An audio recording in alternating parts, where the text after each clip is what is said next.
L85A2, or the SA80 as it's also known. Prominent in a lot of video games now, this thing is quite iconic. Obviously it's used by the British Army as well, still to this day.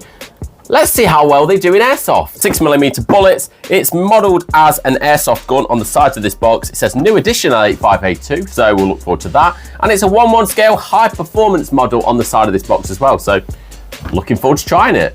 Inside the box we get the L85A2 itself. I'll get that out last. However, what we've also got is a nice torch attachment, which actually comes with some batteries. Doesn't look like it'll light up the field though, if that was in a dark environment. We get a nice little scope included, which also actually looks like it may have a crosshair. If you look in there, you might very, very faintly see a red crosshair. Looks like on that thing we can adjust the elevation. However, the windage, these things look like they're very, very stale. They don't do anything, they're just plasticky. Lovely Seaside Special BBs, these yellow horrible things from Vigor that they chuck in the box. Let's get rid of them. We get the iconic SA80 magazine, which is just a standard M4 magazine in most cases, which is spring activated on the side there, as you can see. And then in all its glory, we get the SA80 itself. So look at that thing. Looks pretty nice, looks pretty sleek. Looks like it's got all the markings and workings potentially of an SA80, but we'll find out in a second.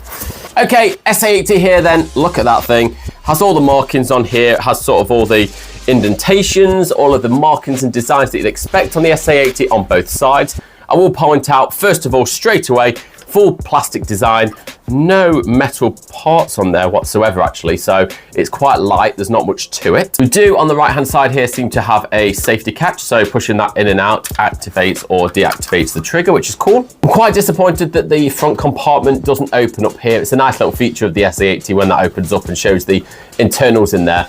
However, there's not really much internals on this rifle, is there? Did I mention that this rifle in particular, because of the price range, it is a spring rifle. So pulling this thing back here, oh God, that's got quite a powerful spring. And firing that allows you to fire 1 BB at a time. Unfortunately, there's no like bolt releases. These things are just plastic stuck on there just for aesthetics. Same with the selector switch here. It's obviously only a single fire mode with the spring. However, we've got the magazine release here. Finally, the magazine just needs loading. It looks like we just need to pull this spring all the way down to lock it in place and then feed the BBs with a speed loader through the top. Seems to have a rogue BB gone in there somewhere, so it is shaking and rattling, which is quite annoying. Because this is a bullpup, we don't load the magazine at the front, we load it at the back. So the receiver here, slam it in place. That's not too bad actually. It's had a nice click and it's not going anywhere. If you want to release the magazine, we've got the magazine release. We've not got it ambidextrous, we've just got it on the left hand side with the button. We'll press that in and allows us to release. Then cocking that back, aiming it and firing allows us to shoot. 4 soldier targets there to test the accuracy, see if we can get them down. We've got the interactive targets there just to see if we have hit anything. Let's go.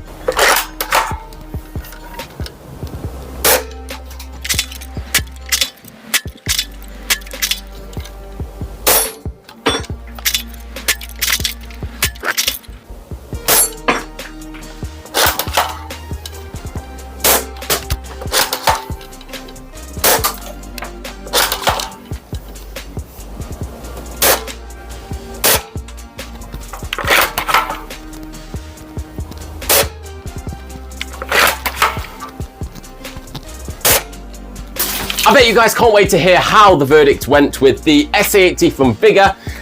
It's not a major disappointment. It's not great though. So it is like a bit of a plinker in the garden. I wouldn't take this airsoft in personally myself. It shoots not very accurately. I was having to aim really far left. It was quite bang on in terms of the center because I was able to adjust the elevation. But the windage left and right, yeah, there's no way of doing it. So I don't know how you can actually get this thing to aim very well. The power though on the chronograph wasn't too bad. So 270. It's not bad for a spring rifle. With the features of the batteries being included in the torch, which isn't very bright, but just gives it a nice little touch, to be honest, makes it look a bit different.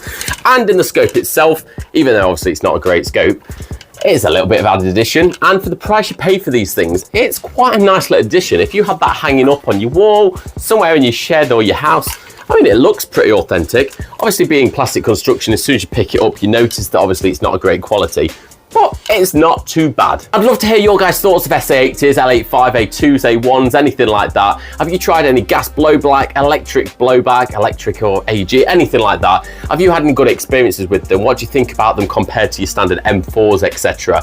Or have you tried any spring versions like this? Just let me know your comments and what you actually think to them. Make sure to like and subscribe. As always, it's lovely to have you guys around. Thanks for watching. Make sure to come back again soon. Thank you very much.